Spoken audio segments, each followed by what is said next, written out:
Welcome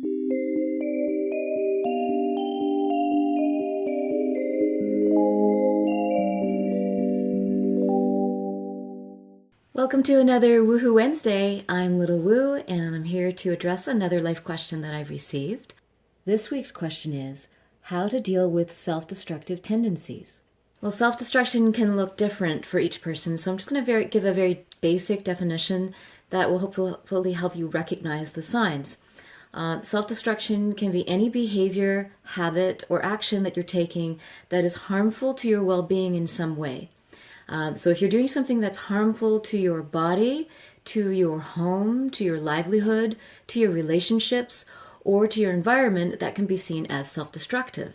Of course, these behaviors can be unconscious or semi-conscious.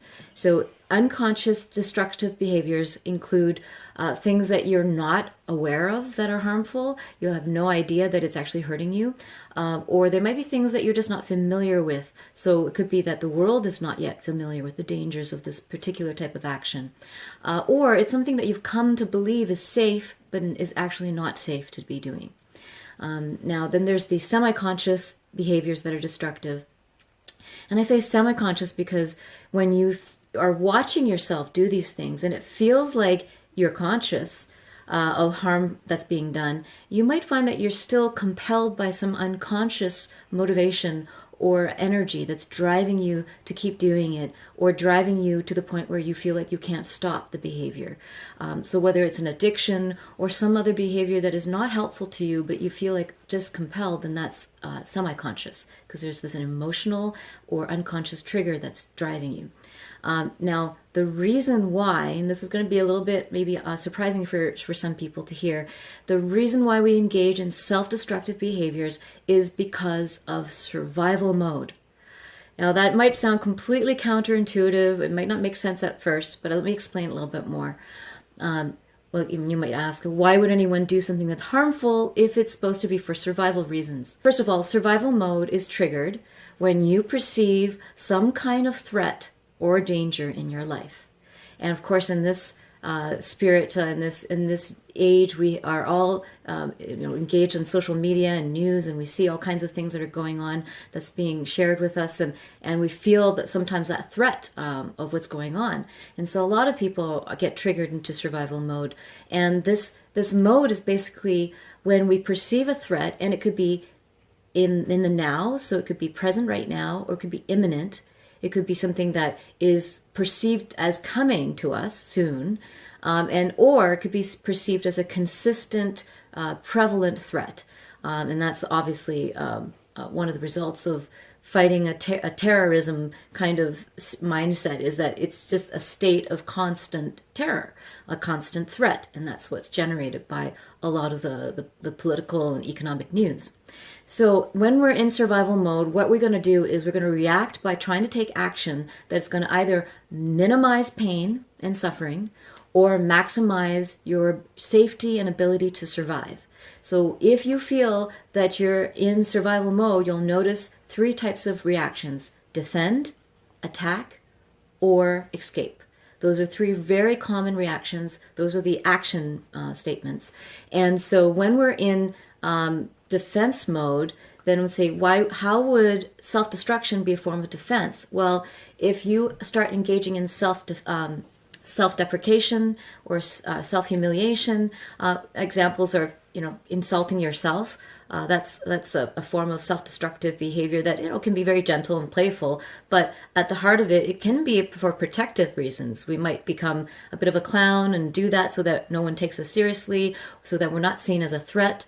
Or if we insult ourselves, then it prevents others from attacking us because we're already doing it. So that's kind of one example of self-defense coming from a bit of that self-destructive behavior. Self-destruction is also a form of attack because, and why would attack be a form of survival? Well, when we attack ourselves, we are actually engaged in a form of self-empowerment, because if we feel constantly threatened by the external world, that someone's going to attack us, sometimes it feels more empowering to be the one to say, no, I'm going to choose to attack myself before they can get to me.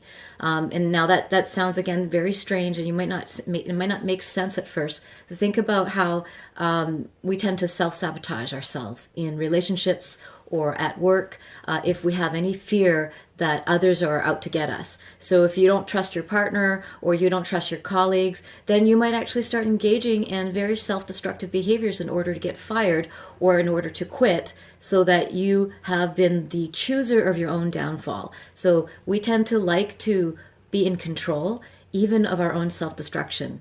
So we prefer to be the one that pulls the trigger than have someone else do it, because that's more terrifying, to have someone else undo us. So we tend to do self-sabotage as a way of controlling the downward spirals. At least I'm going to hurt myself my own way, in my own time, and that feels safer than having someone else come along and hurt me.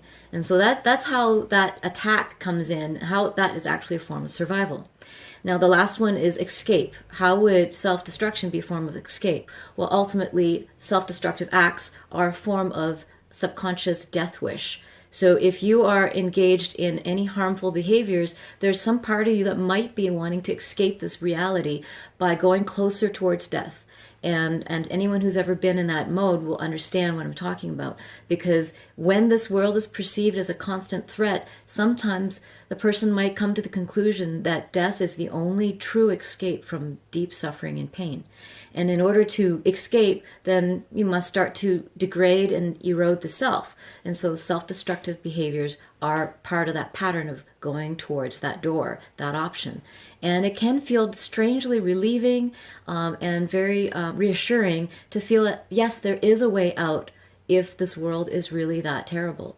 And so those three modes are about survival, not destruction, even though on the surface it might appear like destruction.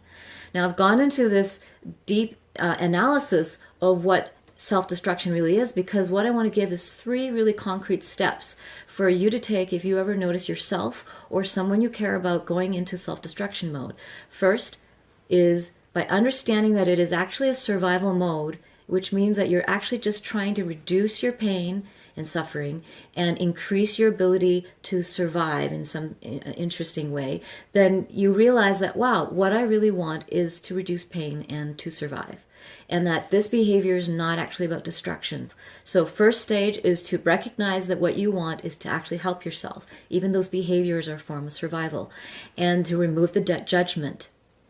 Second, ask, what can I do that is more helpful than harmful right now? Because that is what I really want. I want to benefit my life, not harm. And to just recognize the truth. Because sometimes when we see ourselves going a downward spiral, we start to we don't trust ourselves anymore. We start to question our ability to do good things. And so we must recognize, oh, we are capable, and that's actually what I want.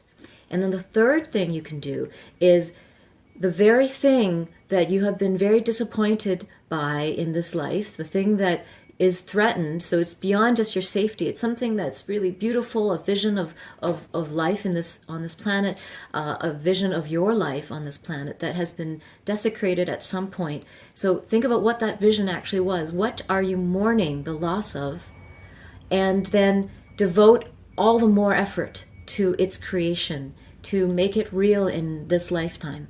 So for every disappointment that you've suffered, for every evidence that what you love is not important or not real, redevote yourself to making it more real in your lifetime. And so that instead of going towards more cynicism, which is the precursor to self-destruction, go towards more devotion. Right? So then devotion is not dependent on further evidence that this thing that you love is real. It's more that you devote yourself to it. And so what is beautiful? What is really meaningful? What is the thing that you are mourning that you would love for it to truly exist? So if you're mourning the loss of compassion, or you're mourning the loss of kindness in the world, then those are things that require your energy, your devotion. So those three steps can help overturn and transform self-destructive behaviors, because in the end, you're just trying to survive and reduce pain.